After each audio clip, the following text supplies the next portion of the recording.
I'm gonna welcome everybody. Okay, go ahead. And I can see some people there. Okay, I can see some people online and I can kind of see people who are in the room. So welcome, and I'm gonna turn it over to Dory. She has some stuff she's gonna present to us about gutters and pool design and layout and all that stuff. So I'm just gonna turn it right over to her. Before we do that, I guess Gordon would love some review and approval of the minutes for the record. Okay. Any It's always the best part of my meetings, approval of minutes. How many members on this committee? I think we have a total of 9 and we have 1, 2, only have 3, 4. 4, 5. Oh, no, 5. Yeah, so we should be Good, we're good. So we need Steve, Matt, Kevin, Charles, Bruce, Greg, Donna. Donna's here, Okay. you're here, I'm here, Kevin's here, Greg's here. Okay. I know Steve is planning on coming in. I'm surprised he's not here yet. So, but we should have, let's see, 5, 6, 7, 8, 9. We have 5 here. Yes. So we should be okay to approve minutes. Okay. And this is from our meeting, which was, what was the last? I don't know. Was on December 14th. Okay. Okay, I don't remember when it was. Okay, from December 14th. So we're gonna vote to approve the minutes from December 14th. I'm just gonna do a voice vote, so I'll go through everybody, and then if they're not here, we'll just not have them in there. So We just, Gordon. wait a sec, Corey, we just need a motion to approve. Okay, sorry. Yes, we need a Motion to motion to approve approve the minutes. Mr. McGee, move to approve. Thank you. Any Need a seconds? second? I'll second. right. Not a second. And Donna seconded. Okay, thank you, Donna. All right, so I'm gonna take a voice vote, so I'll start with Gordon, Yes. Kevin, Yes. Greg, Yes. Bruce is not here, correct? Donna's the only one here. Okay, Donna, yes. And no are you- Matt. I just got a message from Charles, just a second. Charles is joining right now, he said. Cora, I would say yes. And then we're missing Steve and Charles. So I think that's it. 5 people vote yes, 4 people are not here. Okay, so that motion passes. Thank you. Yep. I don't think we have any public, other than people, attached to the meeting, either as committee members or part of the design team. So we probably can move past public comment and give it back to Dory. Thank you. Next. All right. So we will try and get through some of this a little bit. We had to cut short because I think we have a lot to go through.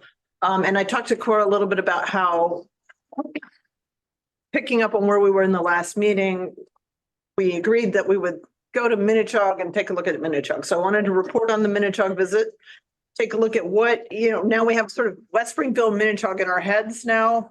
And our goal is to have a pool that's better than West Springfield and Minichog. And so that's, I want to kind of review some of the differences in the different Minichog to East Long line. So everybody remembers where we are, how we're different.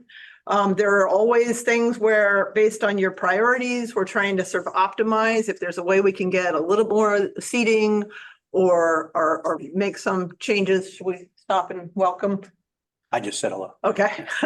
Then, that's what we're kind of at the point of doing. So the SD budget included things, but we're always revisiting all those issues along the way to see if we can just improve them in any way. So I found the Minichog trip fairly helpful. So we're going to talk about that. Based on, we left the last meeting with, we were basically just reconfirming our gutter decision. And there was a question at the end from Greg about, is it possible for us to kind of merge the 2 ideas of the concrete and stainless? So we took some time to look at that. So we'll review that. And then Brian's joining us to talk about daylighting, and we're not going to finalize the daylighting approach, but we did want to show you some of what we've been thinking about and get your input so we could finalize it going forward. And I told Cora I would like it, if you guys don't mind, if I make my presentation and then turn it over to Cora to have any conversation around it. Then we'll do Brian's presentation, do the same, just so we can get through this a little bit more. Okay. So Minichog pool visit, a lot of us were able to go. I did find it super helpful to understand the geometry. That's what a lot of what I was looking at, but we also spent time talking with the principal of the school, and that was super useful. So in overall geometry, and I'll talk about this by showing some design work later. We're actually closer to Minichog. We're actually much more akin to Minichog in size than we are to West Springfield. So we have, like Minichog, 5 rows of bleachers. We actually have fewer aisles currently, so we actually probably have more bleacher capacity. And we have 2 bleachers on the team side. So we're very similar in that respect. What was really nice about the pool in some ways is the storage and the organization. We learned some lessons along the way. Maybe you go to the next slide, I kind of run through some of those lessons. So what we heard from the principal that was really helpful is that the facility lacks a pool manager office. We have one. That's cool. That's one of the things West Springfield had that we think will be really helpful. It kind of lacks that vestibule that helps with the whole organization. If you have a swim meet, I think that's going to be beneficial. But otherwise, some of the things that were very detail oriented, there was a lot of deck ponding that was his complaint. Meaning the deck around the pool settled, he felt unevenly. What I noticed in that is that pool deck doesn't have any deck drain, which ours will have, which is a drain between the pool and the seating that picks up water on the deck, and everything slopes to that. And that water doesn't go back into the recirc system, it's actually going into the sewer system. So that's an actual advantage I think that we'll see in the design. He did say that the amount of stainless inside pools is difficult to maintain. We're talking about the rails and the doors, that they have to send in a crew early to do that, which, I don't think Gordon was excited to hear about, because that's a maintenance challenge. 4 a.m. They have a custodian come in to handle stainless. Yeah. And I've been looking at, trying to explore whether we could get away with, if there are aluminum doors that could substitute for the stainless doors so that there's a little less of that. Ultimately, as one of our consultants said, it's stainless, not stain, all metals have challenges. But if we could minimize it, we will where we can, but it's not possible to eliminate. There's no composite dooring yet? There's fiberglass, but there are other challenges to that, so there are options to look at, and aluminum is common as well. So, and then you would still have issues there, and you have to balance cost and everything else. So we'll take a look at some more of that. We as a group agreed that, and he said that the overall lighting in the space wasn't great, particularly bad after a certain hour, because there is a lot of daylighting. It's obscured glass lighting, so it's like cow wall essentially. So it's an insulated glass, so you never actually see full sunlight. And then the artificial light really isn't super optimized, and that's because with pools you're trying not to put direct light in the swimmer's eyes. So I think that lighting wasn't done super well. And then the daylighting, when the daylight goes away, it feels super dark. And that's what we were observing when we were there. So that's why the team is so focused on lighting right now. And you'll hear more about that. Water temperature design decision is just super interesting. At some point, we have to tell the design team what our priority is. And as the principal was pointing out, and we talked to Michael about this later, you're either making your design point for the water temperature based on the team's benefits versus the community's. The community would like a warmer water level than the team, because the community, old folks like me, don't sweat enough when we're in the water. We're not working hard enough, so we like the water warm. But the team prefers it a little bit cooler. So we actually have to decide as a committee. And, you can decide today, or we can put this off a little bit because we're not quite at that level, but what the set point is, and that impacts both the ventilation, but also it takes a long time to change that water temperature. So you don't want to think that you're going to be able to shift it quickly. You absolutely can't. So you really design the system around your goal, so that I think Minichog said that they prioritize the swimmers. So I think their water temperature was 80, but there's a difference here between 80, 82, and 85, so we can talk a little bit more about that later. They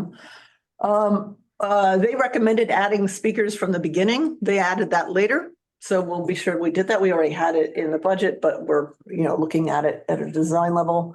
They noted that the pool gets significant chlorine buildup in the air in the wintertime, particularly because of the way the ventilation system was designed and outdoor conditions. We have been looking at that, and I'll show you a little bit of how that's been addressed in the plan. And then they did express concern with the tile, both the grout and the fact that you break individual ceramic tiles. And I honestly have been talking to a lot of people. I'm not really seeing a better alternative. So we're trying to, because resin epoxy wears down and becomes slippery. So I think we're still going with tile. And we're trying to think about the colors just to be sure that we're addressing that dark, because he did express that the lighter tile and the lighter grout created kind of more concerns than the darker. So moving forward. So comparison here. So same or similar in width. I didn't actually measure, but our goal here, you'll see in the next diagram, is very similar in width to this pool. We very similar seating. So we increased capacity over West Springfield, which was smaller in seating. It's only 4 rows. So we have 5 rows, and we're doing 2 aisles instead of 3, slightly different in length, but very similar in the capacity. Remember, Minnetonka's a bigger school, so they had more square footage to start from when we kind of pushed for that. Dual stainless gutters, that these are the gutters that Core has focused on and really likes, because it really serves, again, both the team, but also community use. It's really easy for the different swim lessons and community folks getting in, and it keeps balls and things in the pool fairly easily. No deck drain. We'll have a deck drain. Poor sloping will improve that. I liked that we could see the storage in the 2 rows of team sides. Cora had talked about how if that front row you can open up, it's an aluminum system that you can open the hatch on that, it looks like. So we've been trying to figure out and find a right vendor for that so that we can get a little storage out of the team side. No walkout section. We will have a walkout area. And we aim to improve the daylighting.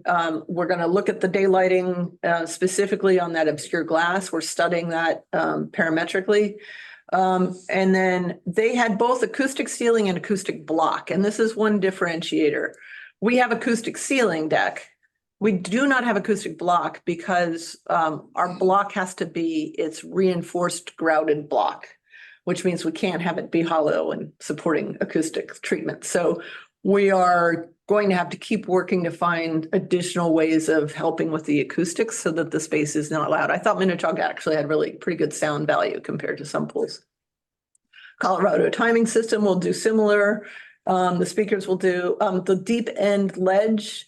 I wanted to kind of make note of that because we don't have it in the drawings, but that has been raised before, so we'll be sure that we make that a priority.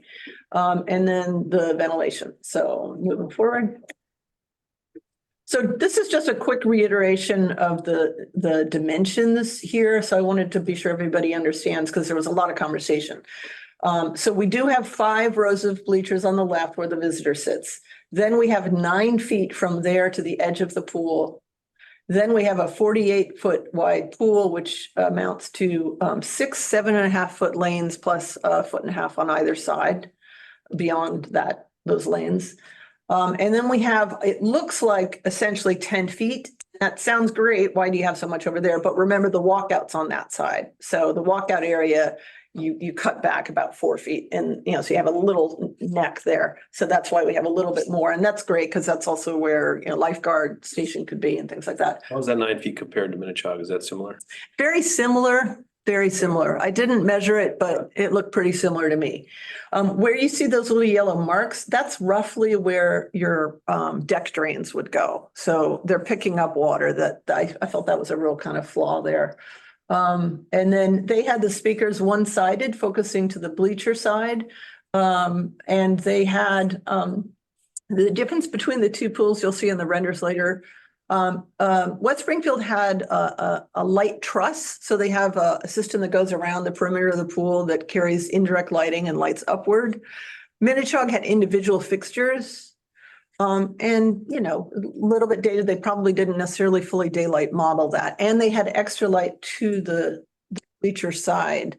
And I do think we're looking at that, but my current design is looking at that a similar light truss approach with additional light on the bleacher side to be sure that we really maximize the feeling without putting direct light in the swimmer's eyes. So, yep. Again, it's just overview of that sketch. On the right-hand side, I want to be sure that you saw this particularly, Cora, because this is where we're getting into some of the subtleties. So from our SD package on the right hand, you see the mechanical room layout. At the top where that double door area is, that's the water testing station. So in knowing that you guys really cared about seating, I was trying to figure out if we needed all those double doors. You know, we have one door down at the bottom and a double door at the top. So we had a call just to see if we could make any changes to this. And the reason the water testing station is there near the door is so that whoever's managing the water can easily step in, do their tests and step back out. And Gordon used to do this, so he can tell us if that was a good idea or not.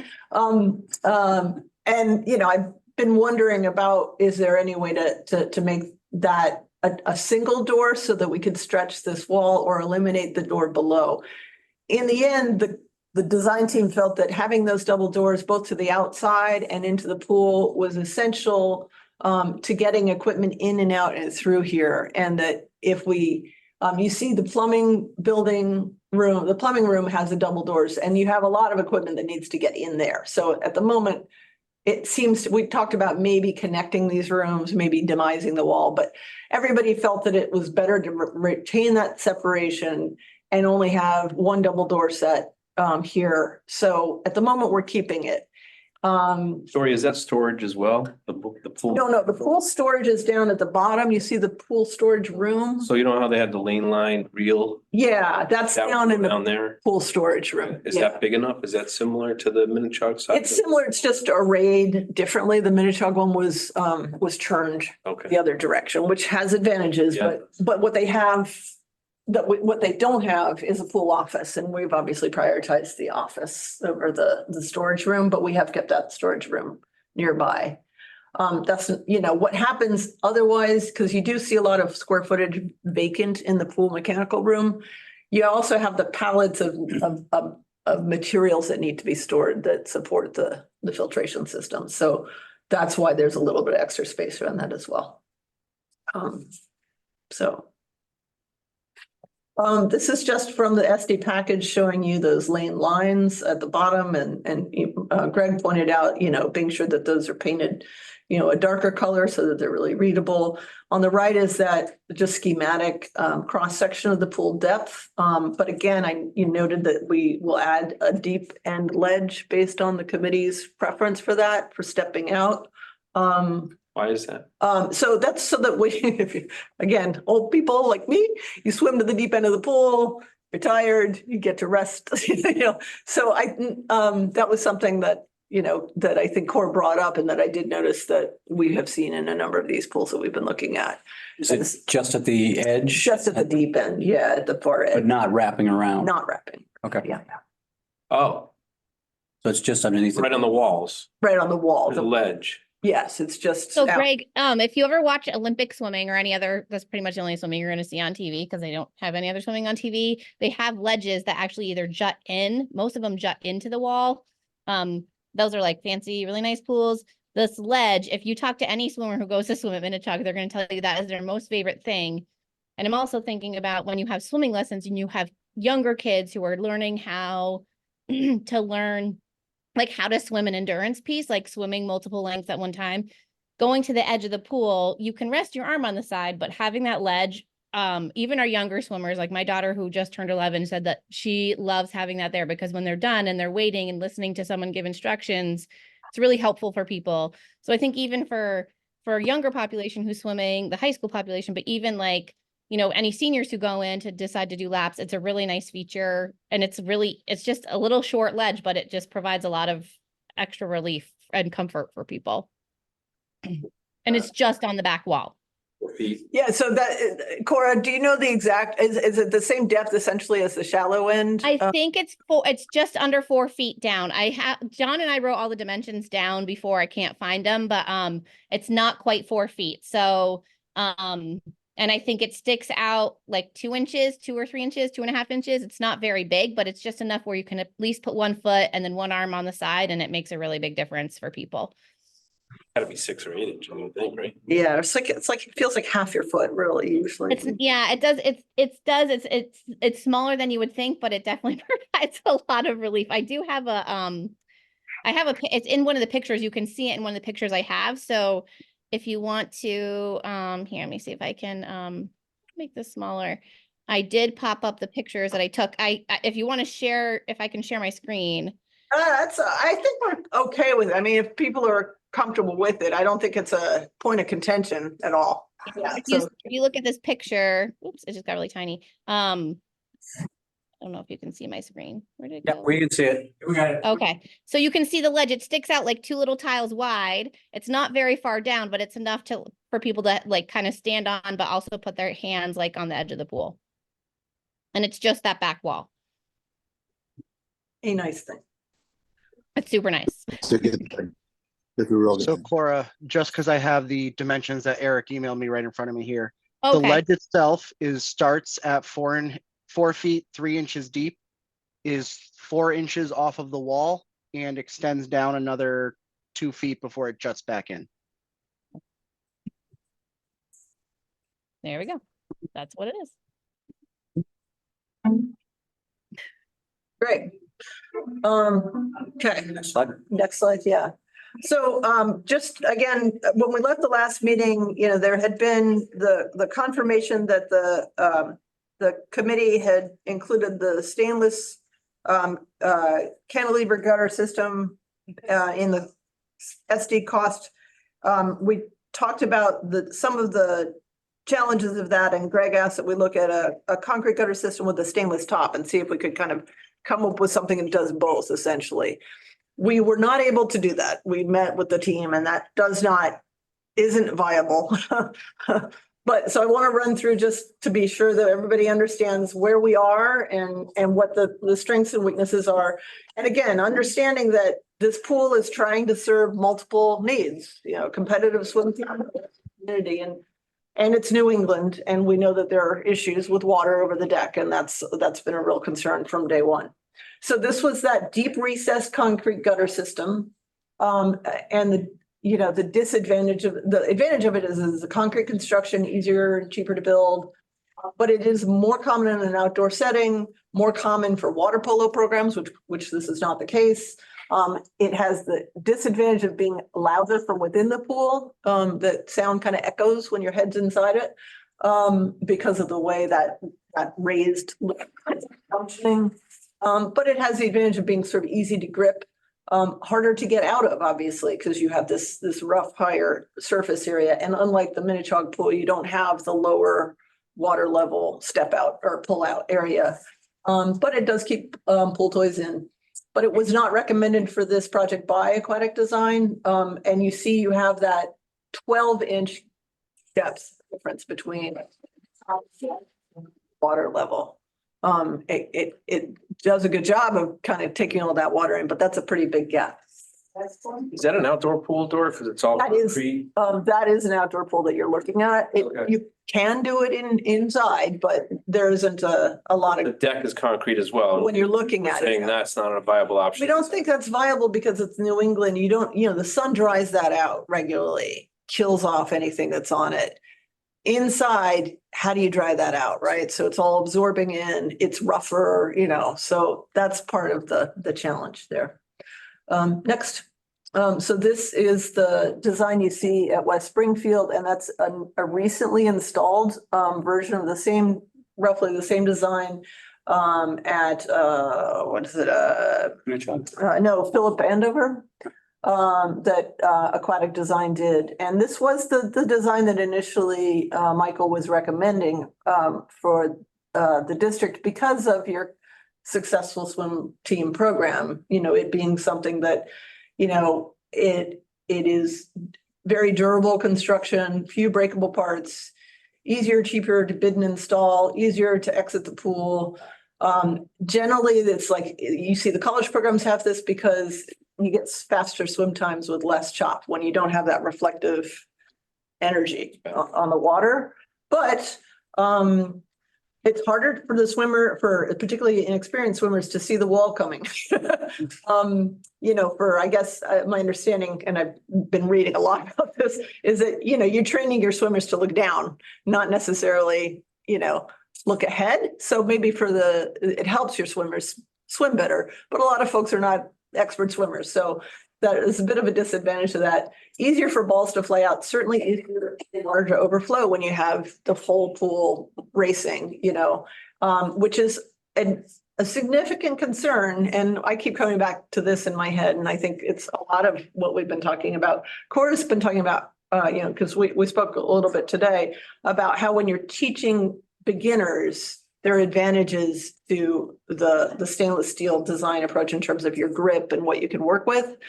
And from our perspective, thinking beyond the pool, we have 235 people coming into this deck. And if the pool water's flowing over and those 235 people don't have clean shoes, you're just having a challenge to deal with that. We cannot give the apron. So this pool, where you see that apron, standing is 5 to 6 feet to that, you see behind them the gutter, the deck drain, but beyond that, another 4 or 5 feet before you get anywhere near walls. That's the main. It's a private school with a lot of room. Can I ask Cora a question? Cora, can you remind me on backstroke, are swimmers allowed to put their feet on the gutters on the block on the start? I'm gonna defer to John on this because he's actually a USA swim official. And he could probably better explain it than I could. Toes cannot curl over a gutter at any point during the start or after the start. If the wall extends above the surface of the water, their toes can be out of the water, but it cannot curl over anything for a grip. Okay. So having that zero ledge kind of makes it pointless because they're not gonna be able to get their feet up there anyways. And then if we did have a gutter, they wouldn't be allowed to have their toes over that gutter. Okay, thank you. And Greg, for competition, we've got touch pads in there all the time, and touch pads are pretty sticky, so you don't slip on the stainless if they're I just- stainless. I just want to point out, if you can look at this little picture down at the bottom, see how there's that little lip that goes up? Mhm. So when little kids are doing backstroke starts, they can't grab onto that really well. So that means if they're doing backstroke starts in the deep end, which is where we usually start backstroke, they have to use the handlebars, and proportionally and like physiologically wise, little kids actually should not be using those. It's not good for their bodies and they're not strong enough to use them. So if you ever go to our pool, we make sure we make little kids hold onto the gutter with their hands because it's better for their bodies. It doesn't stretch them out and it's more appropriate for them. Here, you wouldn't have an option because you can't really keep your hands on that little teeny lip to do backstroke starts. And those are really hard to grab onto when you're doing like lessons with little kids. So that's why I think like gutters actually work better for younger kids, but just when you're trying to coach, it's easier to put your arm in the gutter as opposed to trying to get your arm up over this teeny little lip. There's nothing to hold on to. So this is a cross section on the left of the stainless steel gutter option, and you have two different cross sections, right? Because you have one, so on the right-hand picture, in the center picture there, you have that higher stainless steel coming out over the cantilever. And that's what the section is showing, and the red line is showing your deck level, and the light blue line is showing your water level, and that's typically about 7 inches separating the two. So again, at the ends of the pool, the narrow ends, you have the cantilever, and on the sides, you have that second level. And that's, I think, what you're talking about, Cora, that the small kids can put their arm up on top of that and be at water level. Right. And they have that grip in the cantilever, so they have a little bit more to hold on to. So again, you know, part of what Michael, I think, wanted to just make everybody aware is that this stainless steel system is fabricated off-site and delivered to the project. And there are 2 installers. They did go and check in and make sure that they could access that and work with it. They've had issues with the most likely installer, that there are schedule challenges. So I think there's a little bit of a anxiety about that, but it's a one-time pain in the ass that we will work through with you. So that shouldn't negate having it happen. It does have some main term, those parts break, as Michael said. We have that wave action concern. Harder to exit at the narrow ends because you have that 7-inch gap, but easier on the sides, keeps water in. And I think that's a really critical thing that we've talked about, right?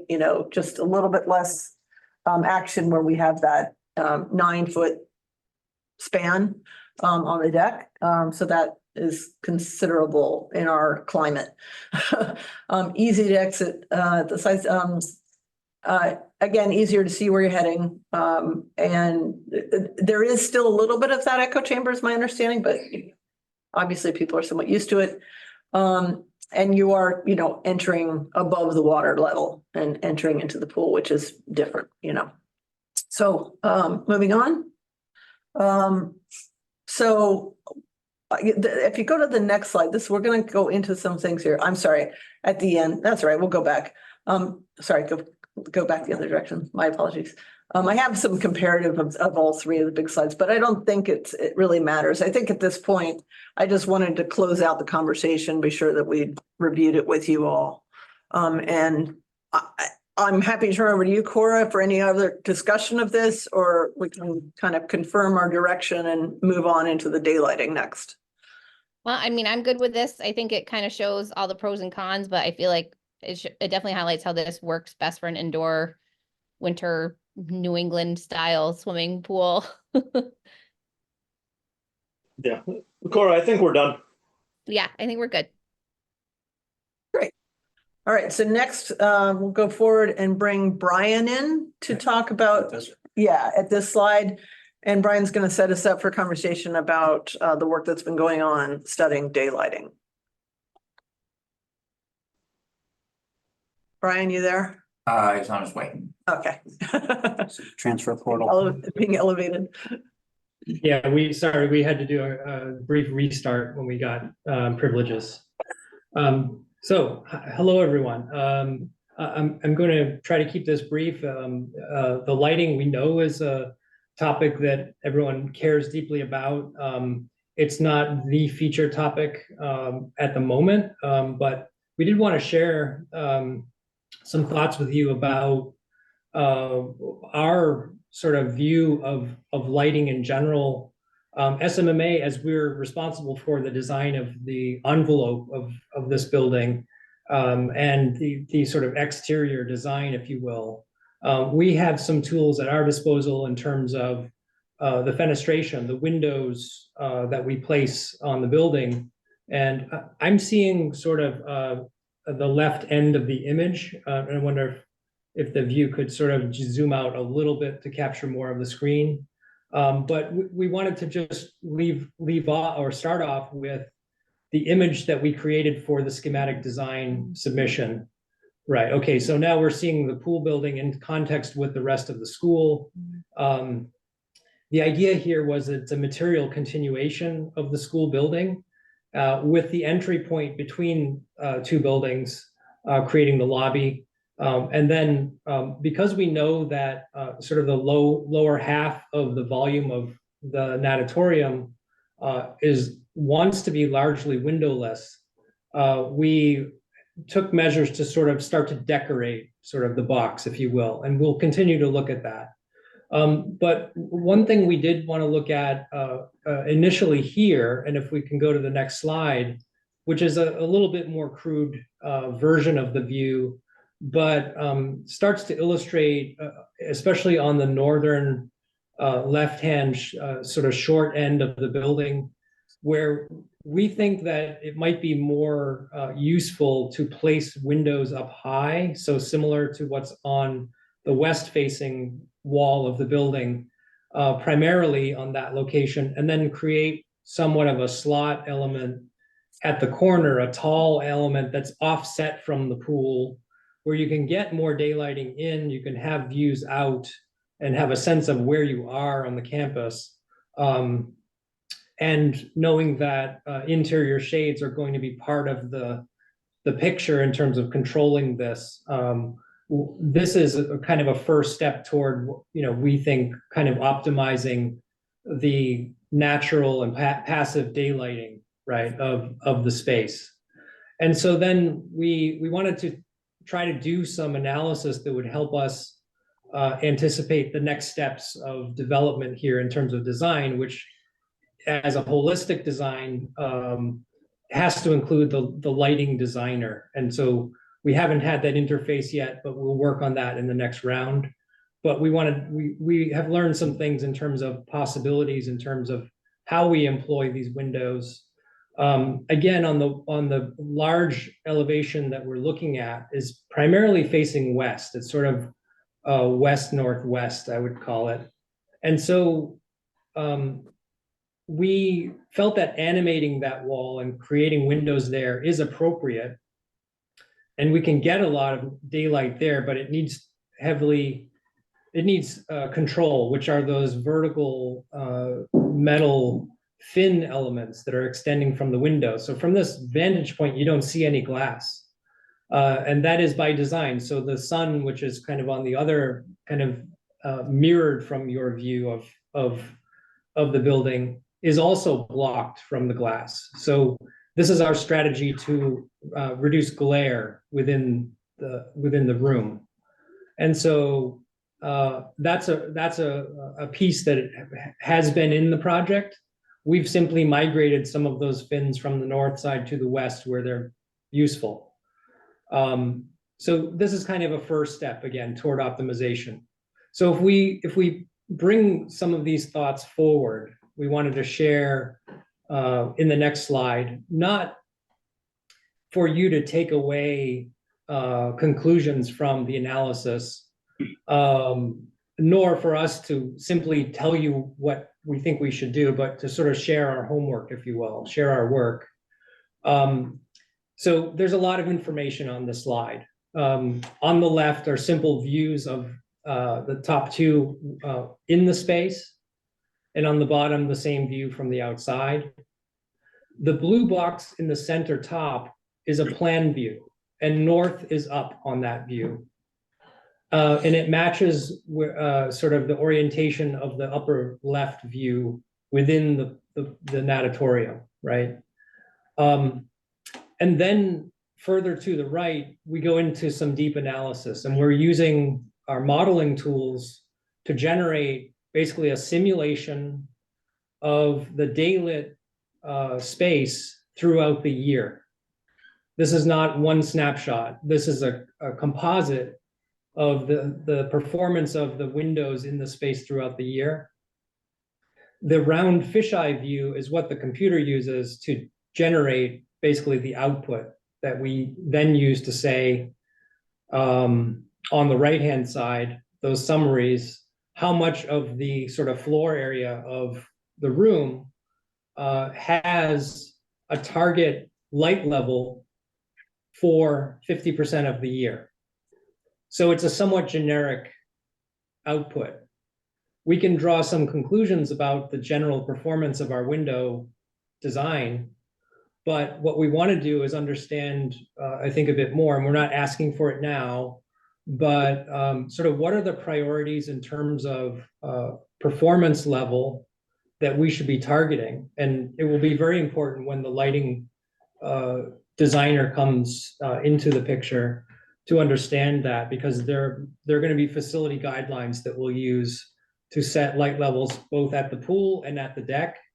And again, we want that to be easily managed. We don't feel that we'll be able to deliver by windows only the optimal light levels for the room. And I don't think that's an expectation, but it's worth saying out loud. The other, in addition to illuminance, which is just the light level in the room, on the lower right and lower middle, you can, I think, make out some of the in the plan view in the middle, those orange dots. So again, that's a composite through the year of areas with potential glare. And we know that glare is an issue in pools. in terms of both what the swimmer sees and also for lifeguarding. The lifeguarding element, the veiling reflection is something that's a deeper issue and we'll explore, more fully when we have finishes and a more of an understanding of the whole picture. But for general glare, we see the potential for some glare at the pool, especially is more of a concern. But we feel that the base design with interior shades could manage that glare pretty well. Okay. So this is the baseline again, and it is sort of an optimized version of what we had at schematic design. Can I interrupt So- just briefly, Brian, just to, Sure. I'm being in the room. So the top one again, so we showed the exterior, you're looking at that exterior now from the interior. So we've gotten rid of those tall windows at the end and gone to the short ones up there. We still in this version only have windows on two sides. We have that tall section. And then you see the reverse direction perspective. So you're only seeing what's on the left-hand side is now on the right. And then I just want to mention the finishes. So this is proposing that where you see that brownish line, that's a band of ground face of a glazed CMU. Below is a ground face CMU, kind of a grayish tone. Above is just painted CMU. So going for a fairly flat paint. Again, that's the reflectivity that we're looking at. The orange is CMU as well. It's a kind of a reddish, got some reddish tone to it. Yeah, it's almost a tribute to the brownstone of East Long Meadow. I'd like to, I Exactly. love it. I love Yeah, that's that idea. aspect, yeah. At the moment, what you can't see, but it's also impacting what you're seeing in terms of reflectivity is the deck, which is at the moment, we've just gone with a somewhat grayish, neutral, brownish gray tone on the ceramic tile, and it's a low, no gloss, kind of thing. So all those things are impacting it and trying to keep it tied to the building. But it also, the light is bouncing off of those surfaces. So we're trying to get to as low reflectivity as we can with those surfaces. Are those shades that Brian spoke about, are those mechanical and we're going to require intervention by someone? It would be a motorized system. So I don't know, how often they'd be used, I almost want, we include. nothing structural we can do that would be permanent. Well, so it's something to think about. Yeah, like often we don't, having motorized shades inside the pool just because of the environment is a bit tricky. We'll have motorized shades also in the auditorium and the gym, so it's not unusual because those are spaces where you want the ability to block out. Or if you have like this, a goal of allowing people to see out because it has a health benefit to it. But there are times where during a meet, you maybe really want to crank that down. Then we'd like to give that operability. In general, we lean as a team towards providing you with the operability that gives you some control. But you'll see as Brian goes through this, we have multiple tools for control. So we're trying to not anticipate having to use that if we don't have to. But that long vertical might be a place where we can't actually, if you're directly north, you can't control that as easily as the west face where the vertical fins might impact. You'd have to do a different, you just don't get the same shade control. So that's where an interior control can help. I've never seen motorized shades in a pool. And Greg, I think this might be where you're going, and it's different than in an auditorium or gymnasium because of the humidity in a pool. And what I would expect is corrosion, and you'd hate to put in these beautiful shades and then 2 years later have to do something about it. Yeah, that's our concern as well. So, let's keep kind of moving through and you'll see why we looked at different approaches to think about how to potentially. Dory, could I just ask a quick question before we get off that? Because I think John doesn't have the ability to speak, but he had texted me a question. I think I know the answer. So he asked, in regards to the shades you guys are just going over, is it possible just to use an opaque glass? I know, Dory, we talked when we were at Minichog, CalWall doesn't seem to be a viable option due to the longevity and all of that. Is that something that's been looked at? Ben, it's actually the option that's on the screen now. Right. So Oh, sorry, I'm playing catch up here. and on the shades, yes, the next step of optimization would be to see if we could, do away with the potential need for those, they're definitely not ideal in terms of having them motorized, having them exposed to humid conditions, et cetera. But we could look at something like this exactly. It's not CalWall, but we've been using on recent projects, especially at gyms, where we have target sports happening and we have a west-facing exposure, is a product that is has a fiberglass mat and a scrim. It sort of looks like a rice paper material when you look at it. It's quite white, but what it does is it diffuses the light and is translucent. It doesn't discolor like CalWall. It's an actual glass glazing unit that has those layers that really you can see the data already. So we have an increase of overall illuminance of 10%, or at least more, 10% more of the area of the room is within that preferred light level, and also a dramatic reduction in glare potential. So I think this is a viable alternative to look at, because we would then be able to remove those fins and take, you know, their value and put them into the increased value of the IGU that has the translucency, right? And so I think that's a cost model that we can run. And to me, this is the option that makes probably the most sense, because it eliminates the need for the solar shades. We did show, if you were to look at the larger rendering, there's a small window that's near the entry that just gives the ability to look out near the entrance and see what's going outside the space. You know, whether that needs to remain, because it is problematic as being west facing. We did create sort of a hood around it so that it is deep and sort of tries to keep the sun from directly entering the space. But you know, I think that's on the table as well in terms of overall performance. But this, the proprietary name for this material is Solera. It's not the only product, but that's the one that we refer to. But it's a translucent real IGU material, not CalWall. So that's one option we can look at. And so we ran through a couple of others, but if there are more questions. Can I interrupt quickly? So we have some real horror stories with exterior sunshades. They're expensive, and we've seen them really butchered in the past. So I'd love to stay away from them if we can. But okay,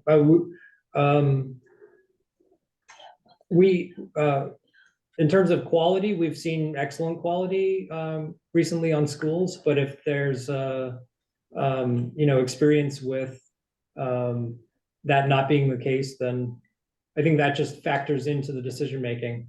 yeah, they weren't your projects, so it's not your fault. But we've had some real challenges with sunshades.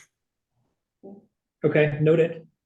Option 2, next slide, please, is in lieu of the translucent glazing, is adding more windows on the east side. And you can see that does dramatically increase the amount of area of the room that is above those target light levels.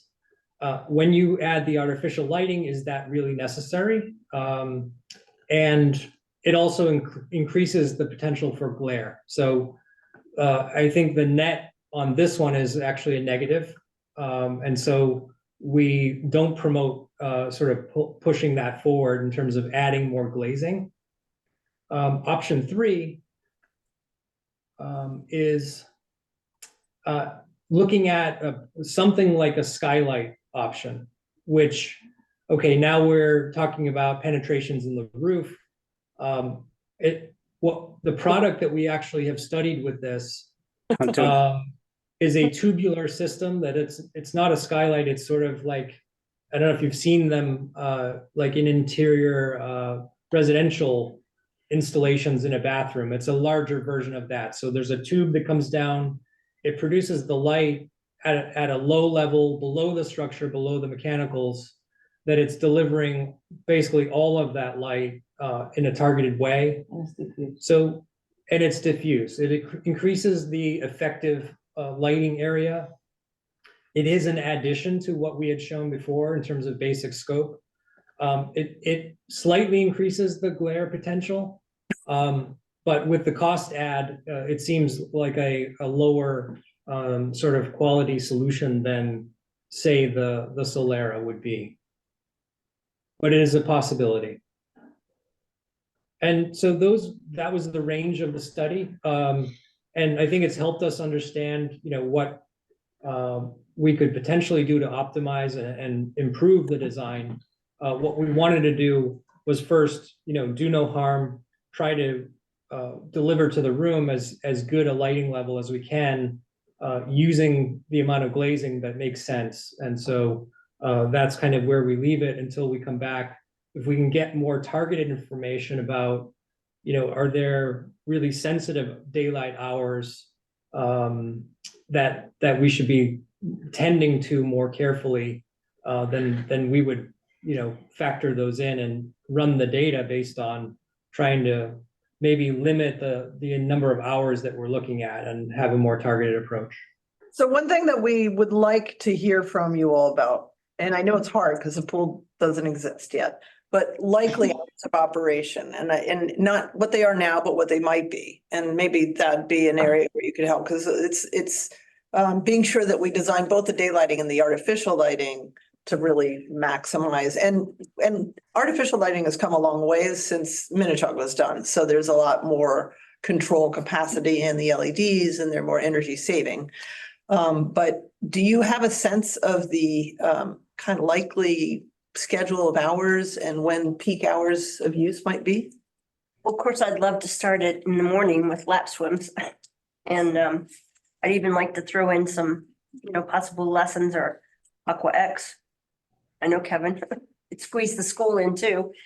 9 to 9. All right. I mean. Okay, there we go. Or 7 to 9, right? Lap Well, swims. we do have. Oh, yeah.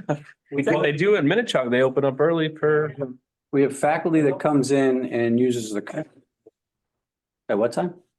Sometimes as early as 6. Yeah.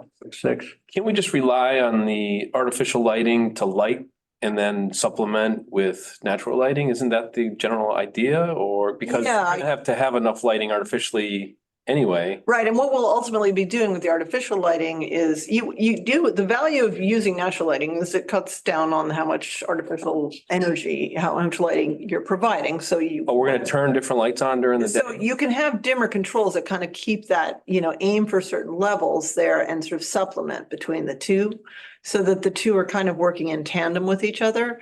But the point of windows is to bring in natural light and use it. Save that level of costs that you would otherwise be spending on the powered lights. But also there are a significant health and biological benefits to having. I definitely want natural daylight. I'm saying that But how definitely that, much but I is think what- Minichog struggles with the fact that they didn't put enough artificial I agree. lighting, not that they didn't put enough windows in, because they in fact have 3 sides of windows. I Right. don't think we're even talking that. If you go back to one to Minichog, this is where I was saying we had these 3 images to share. They already have windows on the 3 They sides. have 3 windows on 3 sides, none of which are clear. Okay. They're all obscured. So I that think diffuse- they're all cowl wall. So the what we would see in that the option that John was asking for and that SMMA was looking at already is that obscured glass, similar in impact to what it would feel like to this, but a higher quality actual glazed unit, so better performing. It won't age in gray like some of those older window systems do. Except that But you vertical. can't see. Well, Or is, that's the question. I think that should be transparent, because to your point, you said in relation to the outside surroundings, right, it gives perspective. And even if it's half opaque and half, the lower half is clear, I don't know, I mean. Yeah, exactly. That's the kind of thinking that in my view, it's nice to be able to see sky and see your get your Yeah. bearings. So we have that tall window and we also have to the Talking about left. in the corner, right? Yeah, and now you see in the volume at the bottom, this is Brian was talking about, but I'm not sure if people caught it. You see on the exterior rendering a little cube on the far end of the building down low. that little cube, Right here? no, to the far end, keep going down. The right side. Right there, right side of the. And Dory, there's a full image of it earlier in the slideshow, Okay, pop back larger one. down if you want to go back a few. All right, There there, we go. see that little box? Yeah. So that they have in the exterior design at the moment to have a place that's at your head level when you're entering into the space, going to the bleachers, it's on your left, that allows you to see. So from one end of the pool, it kind of lights that area, but it's west light, which means we have to control it. But it does give you that sense of connection to the outdoors. And then you have the, as you're suggesting, the vertical at the end, the lower part of that has the same thing. And yeah, we could mix and match a little bit of both to kind of control that.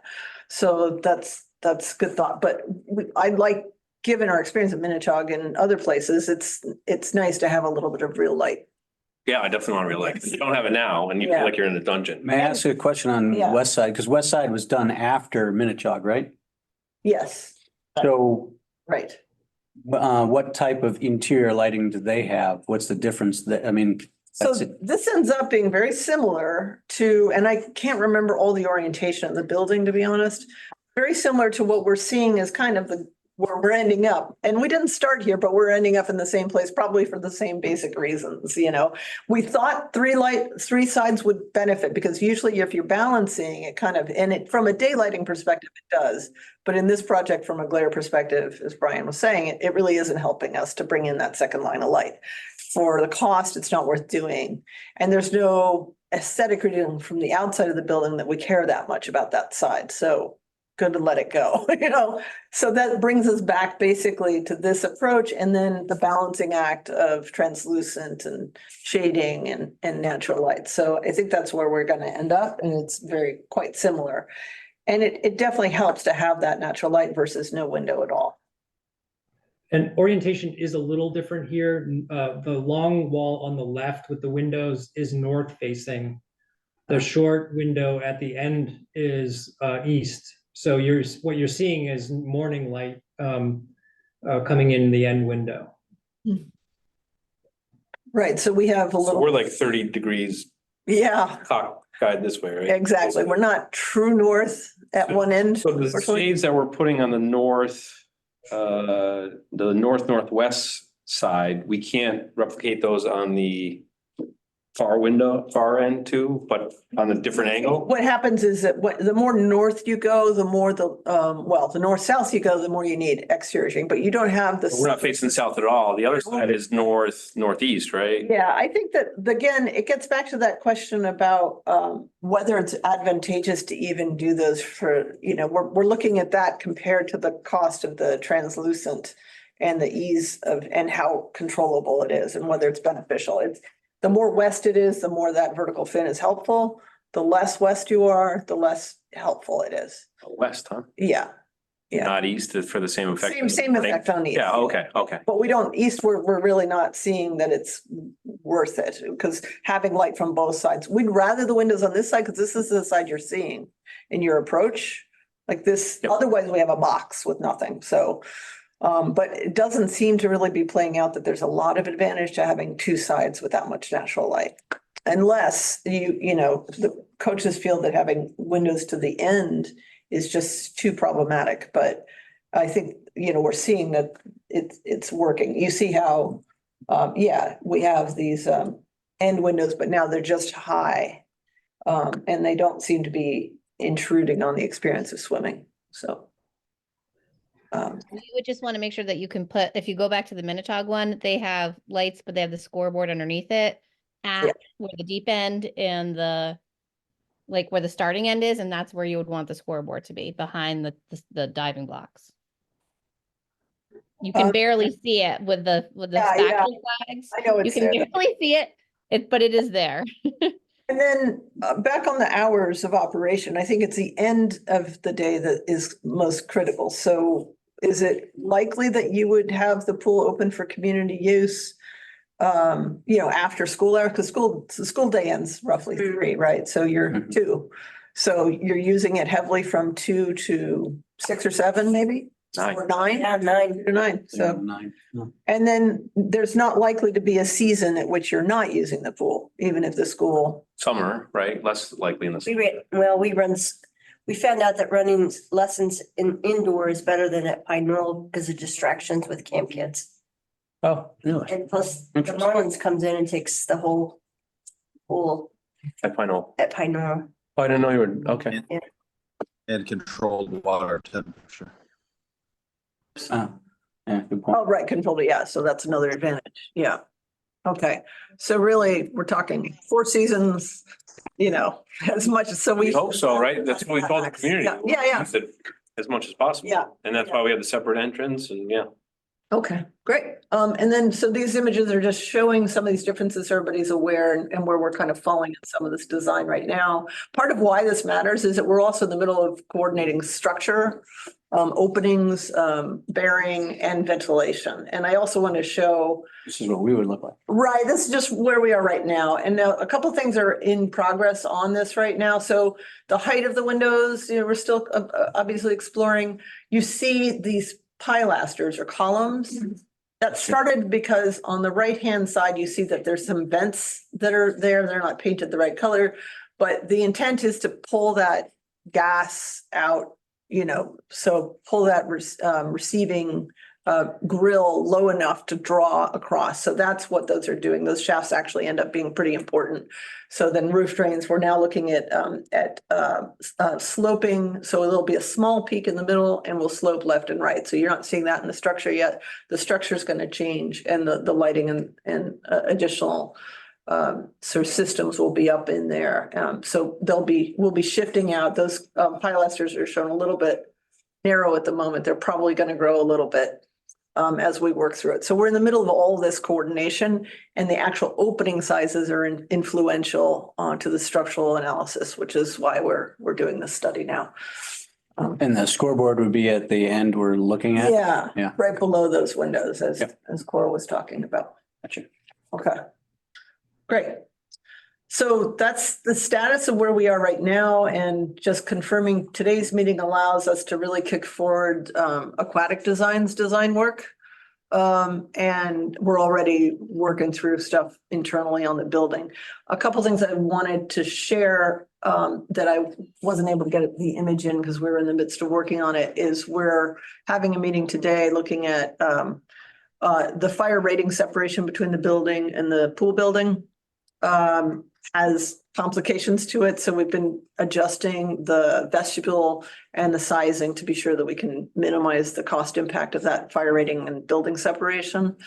So there's a little bit of work happening there. So in the next meeting, we'll look at the vestibule and the finishes a little bit more and get into the elevations and what's on which elevation. What we were thinking, Cora, would be helpful is if you all would want to meet with us with Mike within the month of February to go through all the equipment specs for scoreboards, FF&E equipment that is also got to be kind of planned for in terms of where it's going to be located. And we can be sure we get all that in place. And Kevin. Okay. Sure. All right, the three of you. And the high school, John Tarbell, I'm sure will be there, and maybe we can invite Ben O'Connor too, the high school swim coach. Okay, so give me names again. It's Ben O'Connor's high school swim coach. Kevin McGee, all around jack of all trades. And then John Tarbell is already included as the CPO and also rec swim. John's on, right? Yeah, John's already here. John's on. He coaches the high school of Marlins and he's a CPO, so he's at the pool a lot. Doing it all. yeah. I will just note I'm not on the email list yet. John, we'll get you on the email list. Great. Thank you, guys. And then Dory, I had a question about so since you're talking about the vestibule, for anybody who's ever been to a dual meet, when we host dual meets, we don't have a ton of deck space. We do have a lot of bleacher space in East Long Meadow compared actually to a lot of other teams. But we usually use the cafeteria, which is down the hall significant amount, and we put the fear of God in our children to not go into the gym at all and run around the gym with wet feet. So our concern is, yes, there is really good seating space, but during a dual meet, when we're hosting someone like Minnechaug or West Springfield, who also have 100+ kids on their swim team and respective family members, it's not enough room to host both teams and families. So I don't know how big that vestibule is. West Springfield had that big lobby. They set up tables out there when we have swim meets. They look like folded cafeteria tables with like the built-in round seats. I just don't know how big that plan is and if it could accommodate putting chairs or tables or something in for when we do have swim meets, because we'll need a place for like concession stand, but also more space for kids to swim. Because I'm pretty sure we probably still won't be able to use the gymnasium. A big, it's gonna be a challenge to avoid that. The vestibule is very big. I'll try and look at that and see if I can report back the difference between that and West Springfield to give you a sense. But it is pretty significant.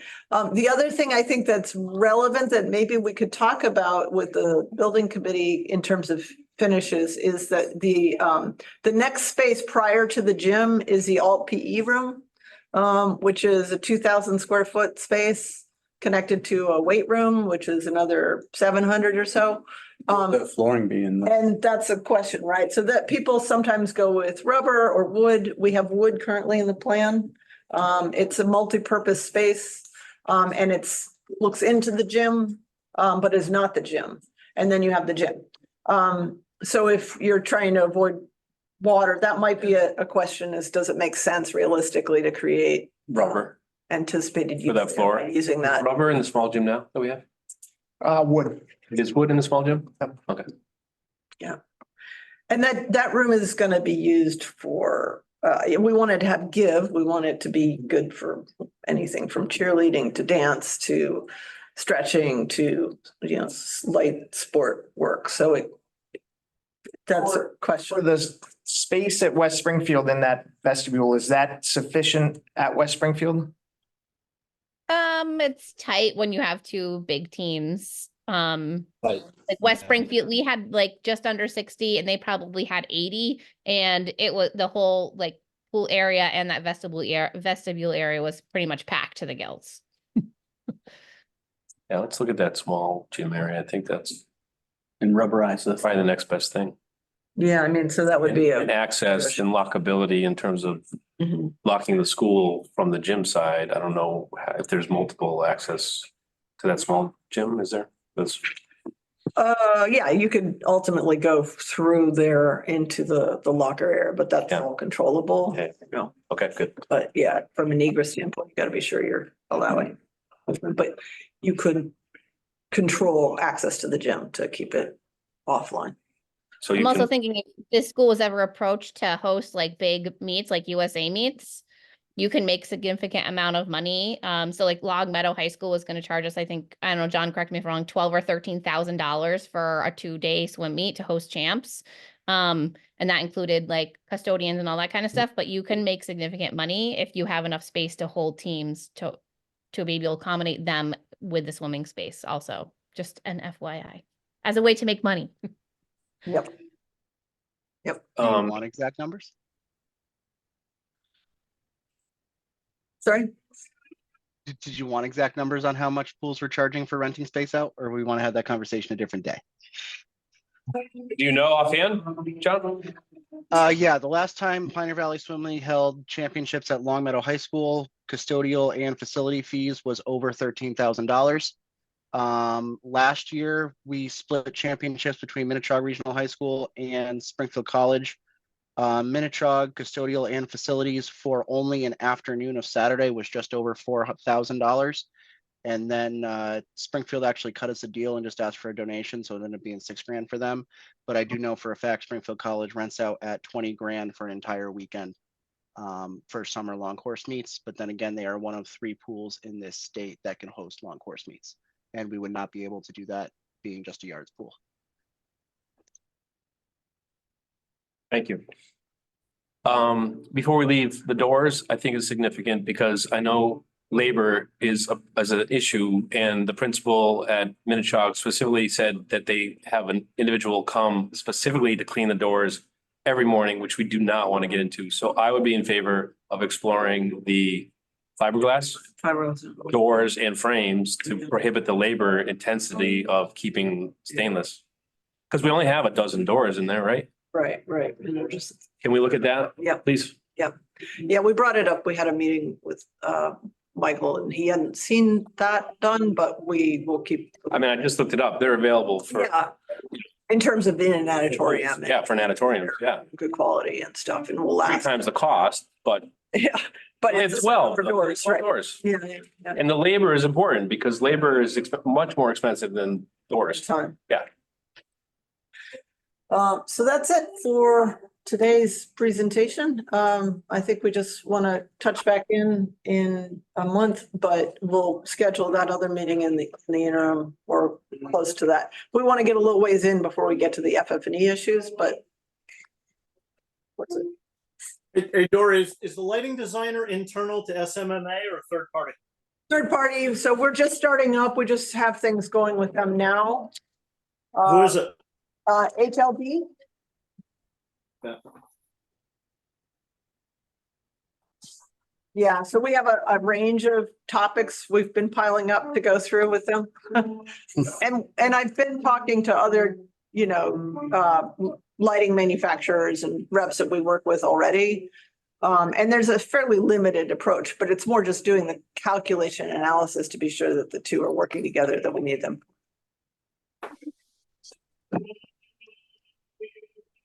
Okay. Other presentation, or are we going to new business or No, so we're off to new business? any new business, anyone else? So moving into new business, we have to schedule the FF&E meetings. Did you want to?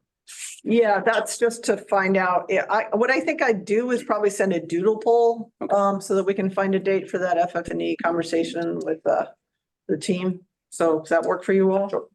And then I think, the committee, I assume, wants to meet again, prior to the cost estimating, just to review where we are at that phase of work.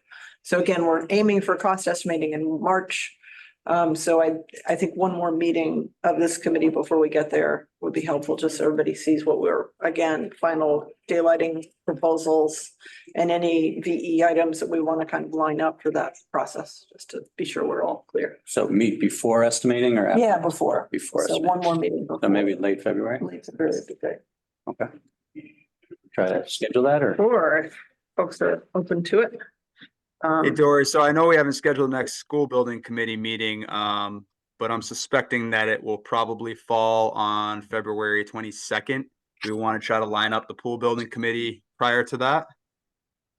That's pretty good. I mean, what's your feeling, Ben, in terms of should those be in the same day or a week apart?